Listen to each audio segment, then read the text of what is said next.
Good morning, everybody. It's Keeping It Real Estate with Gavin and Nici. Good morning, Nici. Good morning. How are you? I'm great. How are you? I'm doing good. Awesome. Well, today we're going to talk, this one's for the buyers out there. We're going to talk a little bit about home inspections because it's definitely something that we've seen a return to. Remember, folks, there was a time when buyers, when they were writing offers to be competitive, were maybe skipping a home inspection inclusion in their offer. And now we're seeing a return to still being competitive as a buyer, but putting that home inspection in your offer. Absolutely. And I think it's important to do that. Absolutely. Now, do you ever, because I understand obviously that's something that a buyer would do, but do sellers ever kind of consult with that before maybe even listing it, just to kind of have an idea of what they're going into? That's a great question, Nici. So sometimes if sellers, especially if maybe they don't own the home or they own the home, but maybe they never lived there, maybe they inherited it in an estate and they're not really familiar with the home, sometimes we recommend a pre-listing home inspection so that they understand what's going on with the home and maybe get ahead of some fixes. And that's really what the theme is all about today. Buying a home is really exciting. The inspection is not just about what's wrong with the house. It's about find a house that's perfect. Good luck. It's not going to happen. I think it's more about getting to know the home. Okay. Because there's no perfect home out there. And trust me, if I've been part of so many, and I love a home inspection. I'm all about a home inspection because you learn about the house and its nuances. And especially for new home buyers or first-time home buyers, you might not really understand the mechanics of a home and what that's like and what the maintenance is. And so this is a really important piece to get involved and understand the home more. So that's really what this is about. It's not punitive. It's not about going after a seller to, get light bulbs fixed. It's about really understanding what you're buying. So this is my theme today. It's exciting to buy a home. The inspection tells you what you're really buying. Yeah. And so in that effort, and again, I'm not a home inspector, but these are the 10 questions I would recommend that you ask during a home inspection or you learn about during that home inspection so that you really get to know your home and know what you're buying. Okay. That's what I want to break down today. So a little background with a home inspection for those of you that have never been through one. So you make your offer on your home, and if you've included a home inspection in your offer and if the seller has accepted it, congratulations. That's like hurdle number 1 in the process. But now we got to go through the home inspection. And for those of you who have not been through one, it's good to understand that a home inspection isn't pass or fail. It just gives you awareness. That's right. Yeah. There's not a home inspection that's ever been done that isn't a multi-page document that tells you about the house. It doesn't mean those are the things that are wrong with it. It's really talking about the safety, the maintenance, and the budgeting required for a home. Yep. So it's not pass or fail. I've heard buyers say, well, it didn't pass inspection, so I'm canceling the contract. It's not a pass or fail thing. You may have found that there was more maintenance to the home or upkeep than you wanted to do, and therefore the home inspection was not satisfactory to you. Yep. And maybe the seller wasn't willing to make any compromise, concessions, or repairs, and therefore you decided then to cancel the contract. But there's no pass or fail with an inspection. Okay. It's really about getting to know the home. So here's the questions and the red flags of what to do when you're in that. So how to work the inspection. I say when we have a home inspection as your buyer's agent, I always attend that inspection. You do? Do we, as the buyer, yes, attend that inspection? I encourage you to be there, to be present, to ask questions, and take photos. It's overwhelming. You're going to be there for a couple of hours. Yeah. Are there circumstances where my buyer is not available? Maybe they're out of state. Yes, but I've also done those things virtually for them. So I always attend my buyer's home inspection. Okay. And maybe 9 times out of 10, my buyer's there with me physically. Sometimes they bring family member or their spouse or whomever because it's a lot of information. Right. And you want to sometimes take notes and things like that because are you going to remember everything? No.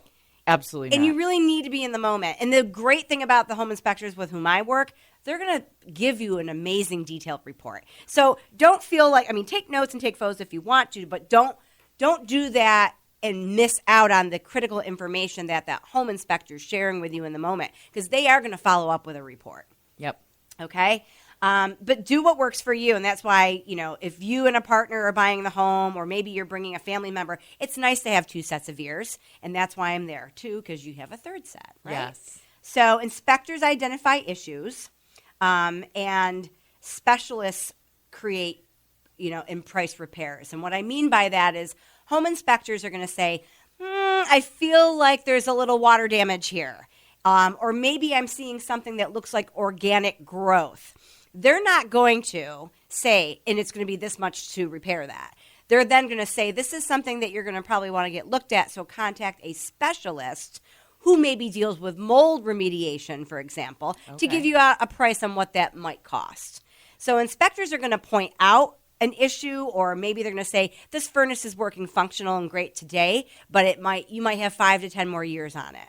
Okay. So maybe now is the time to start budgeting for that. So then to really get a price on a repair, you need to go to a specialist. And so a lot of times after a home inspection, I have my buyers working with me to then say, okay, well, what does that cost? What's a new furnace going to cost? Because if the seller's not willing to make the repair or replace the furnace for us, we need to know what you're buying now. On top of. That's right, because maybe you're not replacing the furnace week 1 when you get in the home, but you should be planning for it, and what's that going to cost you? Okay. So inspectors identify issues, specialists price the repairs. Got it. That's the difference there, right? What your inspector is going to look at is that they're going to prioritize that report that they send to you.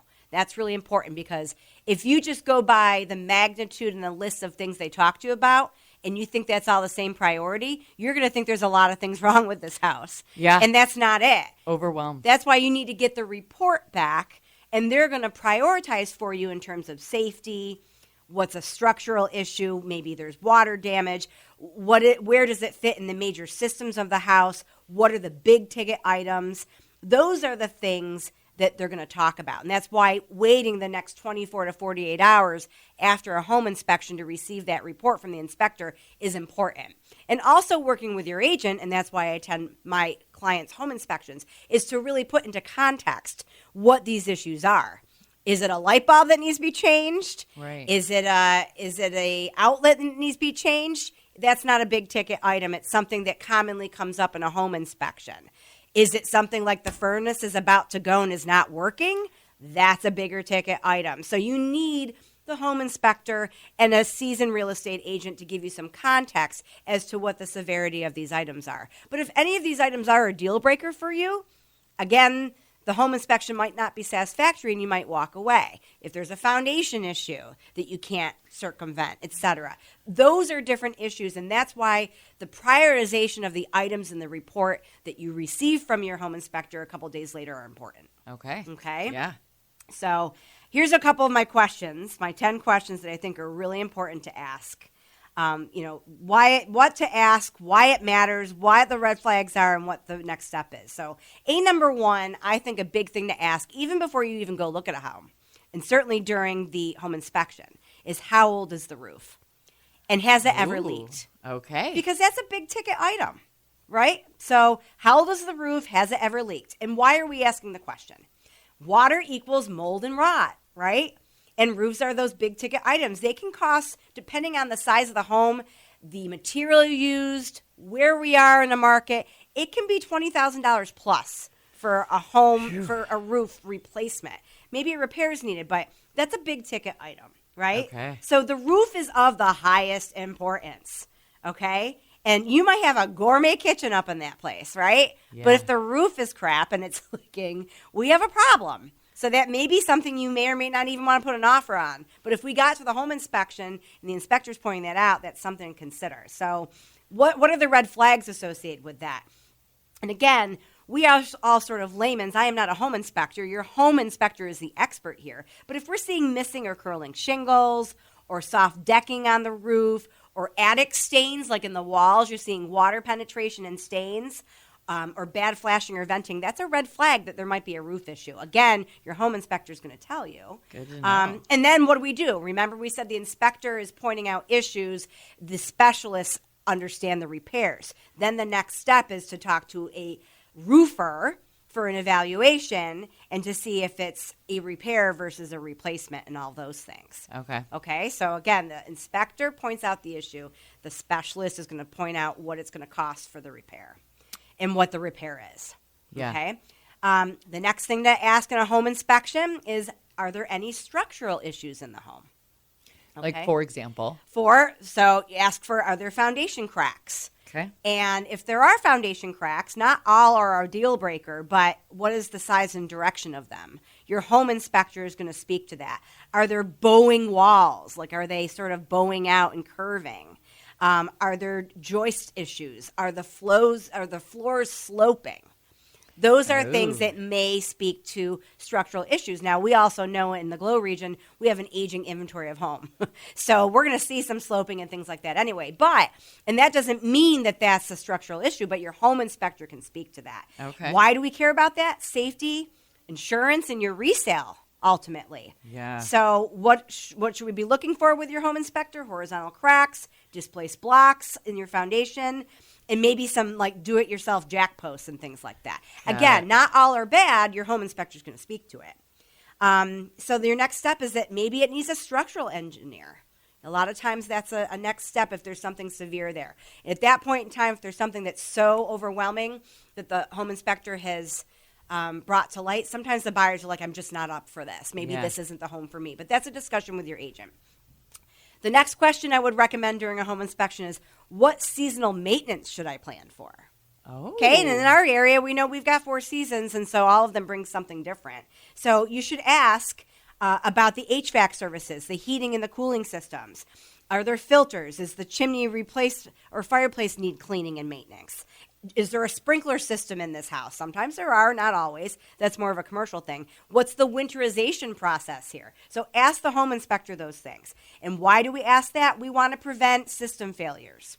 We want to make sure that you're building maintenance into your budget and your calendar. Because if this becomes a home that requires a lot of seasonal maintenance, it might not be the home for you. Yeah. Right? So you got to ask those questions now. Red flags that your home inspector is going to bring to light.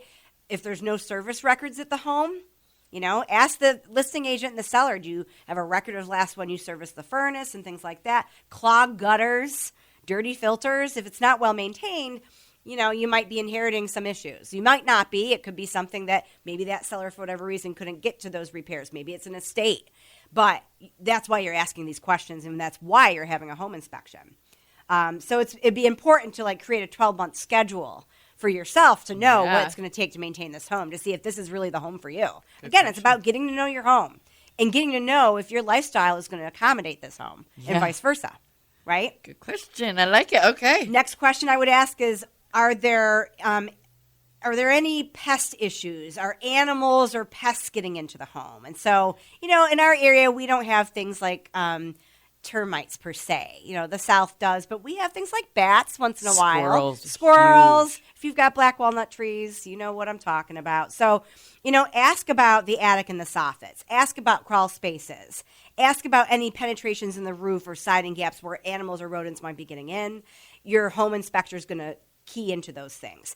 And why do you want to ask about that? Because critters can cause wiring damage, moisture, and health issues for you. So, if you see droppings, gnaw marks, or torn screens in the insulation kind of getting, gnawed up, those are things to pay attention to, and your inspector is going to bring to light. So you want to make sure that you've got a well-sealed home, that there's exclusions, that you've got everything nice and sealed up. And if the home isn't there at that point in time, are you willing to do that maintenance yourself if the seller's not going to help you with that? Okay. Next question would be, is there any evidence of mold or chronic moisture? Now, as a real estate agent who is not a licensed home inspector, nor am I somebody that is a mold or organic growth expert, I can't speak to that. You might say as a buyer, I see mold there. I can't attest to the fact that it is because I don't have a license and I'm not an expert in that, right? Yeah. But you want to ask and see what's visible to the naked eye or untrained eye, what's available. So you want to ask, sometimes home inspectors will do moisture meter readings, and you want to look at the bathroom and attic ventilation, and you kind of sense any musty areas. I don't know a basement that doesn't run a dehumidifier in our area, right? Yeah. That's usually an automatically musty area, but is everything ventilated properly?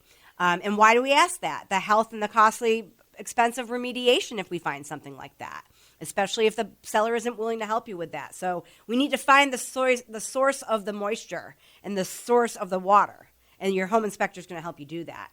So things to look for with your home inspector. Are there stained sheathing or joists at the home?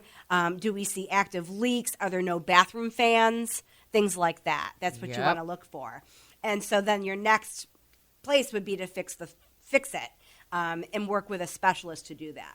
Okay, yes, as those are one of those things, especially with mold, very often it's undetectable too. A lot of times it can be like and completely again, hidden in walls and different things like that. Yes, and it's really needs to be in the hands of a mold expert to see if remediation is needed and to confirm that remediation and what the costs are. Okay, good. So that's for sure. My next question is, how does rainwater flow on or away from the property?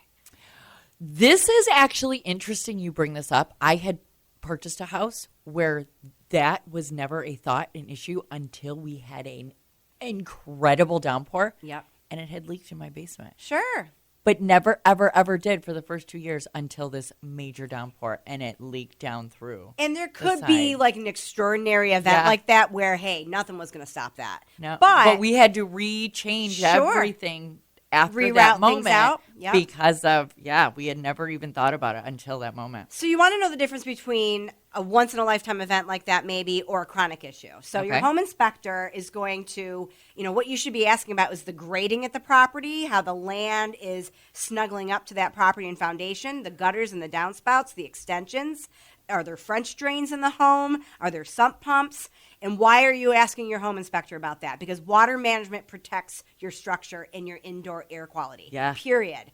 And your home inspector is going to zone into that. So things to look for, negative grade at the home, that things are going into the home, short leaders, and effervescence, like lines of moisture in the basement. And your home inspector will kind of understand if that's a once-in-a-lifetime thing that happened or was it a chronic issue. So again, if that's identified, you want to speak to a specialist who's going to probably recommend extending the leaders, regrading the property, and really maintaining your drains and having a sump pump if it's not there, making sure that sump pump is active. That you mentioned. You got it, right? Yep, been there. Next question, is the home's insulation or air sealing efficient? So we have a lot of old homes here that may or may not have great insulation. So when you're working with your home inspector, you're going to ask, about the attic depth and the coverage. Is air sealing in the rim joists? Is there a bath fan ducting? Where is that going? You really want to ask your home inspector about the insulation. And why? For your personal comfort. If you've got no insulation in that home, you're going to feel it. And so is your pocket for heating costs and efficiency, your energy bills. Are there ice dams in the winter months? So that usually points to, and your home inspector will tell you there's an issue there if we're getting ice jams going on. And how can that be rectified? So flags are bare attic spots, compressed areas, and leaky areas. So you need to look for that, and your home inspector is going to point that out. And then, we can recommend a specialist who can talk about air sealing and maybe adding insulation. Blown-in insulation is a big trend in this area. It's a great product, but it's costly, and you've got to get it done. So it might be something that you negotiate on price with or not buyers. It might be something that you're taking on yourself if the home is as is, but something to consider that you're going to be doing later on down the line. True, absolutely. Or maybe this is a deal breaker for you yet again. My 8th question is, how old are the windows? And what's their condition? Because age doesn't mean that they're bad, but really what is the condition? So when you're going through your home inspection, ask your home inspector about the operation of them, the seals of them. Is there rot? Are there egress in the bedrooms? Is it tempered glass where it's required? Safety. This is why you're asking the safety, the efficiency, and the cost planning. So you might have a wonderful house, but your agent or your home inspector might point out to you that the windows are old or the seals are broken, and this is going to be an expense to you. So consider it in your negotiation or when after you purchase the home. And what you're going to see if those are issues. You might see fogged panes, fogged window panes. They look a little hard to look through. Painted shut sashes. Old windows where they just said, I give up on painting this? Yes. Or soft window sills, because if there's rot there, there's moisture and leakage coming in, and so that's a telltale sign as well. Okay. And so your home inspector is going to point those things out to you, and they're going to point out, repair versus phase replacement. A lot of times, not a lot of people have the money to replace every single window at the same time. You might phase it out, and so your home inspector might say, this window has to be replaced. immediately, that's a priority, but your other windows maybe are vinyl and they were replaced over time. Or maybe it's a specialty sized window. A lot of our older homes in our area have their beautiful leaded glass windows and stained glass, and for whatever reason, they didn't replace that window. And so that's a personal choice as to whether or not you're going to do that. Okay, so to prioritize what your worst exposed rooms are. My ninth question is the electrical system safe? And is it up to current standards? And we see this a lot in the Globe region as well. So again, when you're doing your home inspection, ask your home inspector, and they will point it out to you. What's the panel size and the brand? Are there GFCI and AFCI outlets, the ones that are next to sinks and water sources so that they're shock absorbent? Things like that. Are they bonded? Are they grounded outlets? Your home inspector is going to go through all those outlets and check that. Okay. And is there visible wiring? Is there kind of like a do-it-yourselfer thing that went down? You really need to hone into the electric is a really important thing and a safety issue in a home. So your home inspector is really going to hone in on that. Why? Because it's a fire risk for insurance. You might not be able to get insurance on a property if it's not up to code or up to date. True. Yeah. Okay. So what are the red flags here? Double tap breakers. If you don't know what that means, your home inspector is going to show you that during the home inspection. One of those things you need to pay attention to. If there's aluminum branch wiring, if there's knob and tube remnants of old electrical services, if there's open junction boxes, your home inspector is going to go to town on your electrical service inspection, and so pay attention to that. And what's your next move after that? Working with a licensed electrician. And a lot of times here, this is an opportunity to go back to the seller and say, hey, electricity is a big concern. Is there any wiggle room here? And sometimes they will and sometimes they won't, but at least you know what you're going to have to do if you continue on with the purchase of this. True. And last but not least, my recommended question while you're on a home inspection, buyers, is what additions were permitted at the home if there were any, and what's allowed next? Because you might love this home, but it might be that you think automatically, I'm going to add a bedroom. Well, is it allowed? Can you do it? So during your home inspection, you want to ask the home inspector, and probably you're going to have to involve the listing agent at some point if the buyer's agent doesn't already know from the listing what permits are on file, what certificates of occupancy are available for past work that was done. Okay, what if there was past work that was not labeled or had a permit? So, and that happens all the time, but you're just going to have to understand whether it was permanent or not and if you're comfortable with that. Zoning for decks and garages and accessory units, is the septic capacity acceptable, especially if we're in a rural area? And so the home inspector will have some questions and some information at light with that probably will recommend that you need to go back to the listing agent and the seller to ask for more clarity if it's not already self-evident. A lot of times we don't have those permits on file. Maybe the person's no longer with us. Permits, a lot of times you'll see in listings, certificates of occupancy or permits available only per request and what's available on file with the county. So in other words, if it's not on file with the county, they don't have it. Okay. And it's not unusual. I'm not trying to raise a red flag in general here, but sometimes this is a big concern, especially if you are wanting to add on. You're not actually able to. You better know that before you actually seal the deal and close this out. Okay. So why are we asking? Financing, insurance, your resale value, and any future plans you have depend on your compliance in this area. So you better know about it. Where we have red flags in this area during a home inspection is finished space without egress or unpermitted additions. Yeah, they did it, but it wasn't permitted. Do you still like this?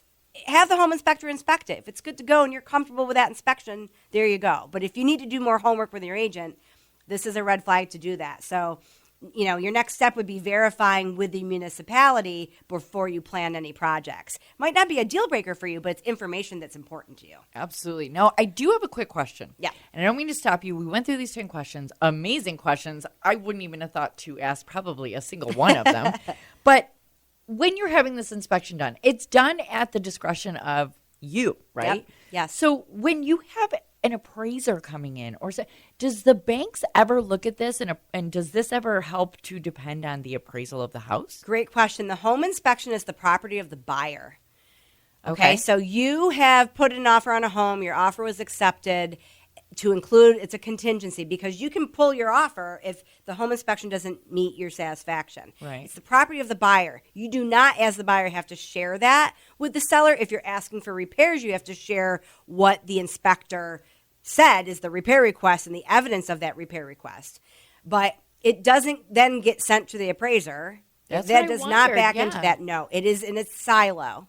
Okay. Okay, great question. So it's your property. And a lot of times, if a home inspection is not satisfactory to the buyer and they end up canceling the sale, a lot of times it dies with that seller doesn't have the home inspection. Now, sometimes I see where buyers are like, I'll be generous, and I will pass the home inspection on to the seller at no cost. That would be unusual. Sometimes the seller will offer to pay for usage of the home inspection because they truly care, and they want to know, why did you cancel the home inspection if not self-evident, and they want to see the home inspection, and maybe now they'll do those repairs to get ahead of it for the next sale. Yeah. Because now we're back on the market, which is another topic that we'll talk about, to do a back on the market episode, then prepare.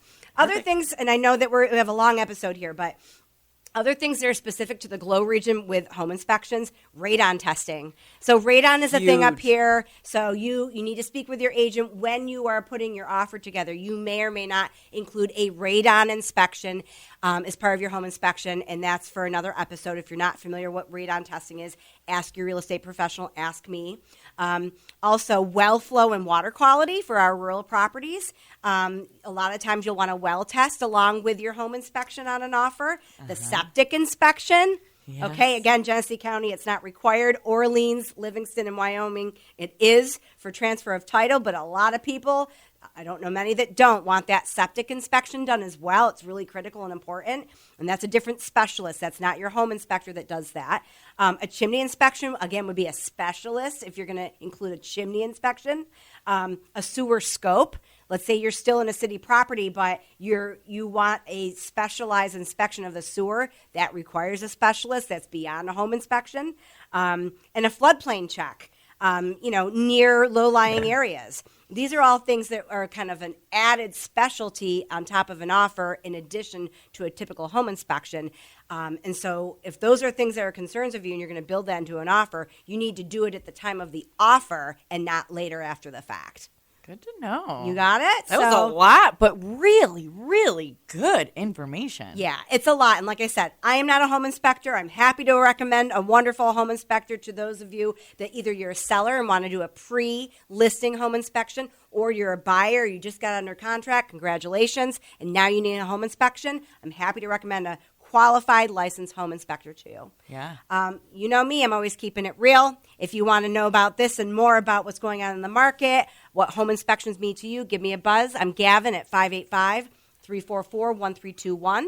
And give me a buzz and we'll talk through what these home inspection questions mean to you in your real estate goals. Absolutely. And as always, thank you so much. Go Bills. And of course, we'll be back next week. Go Bills.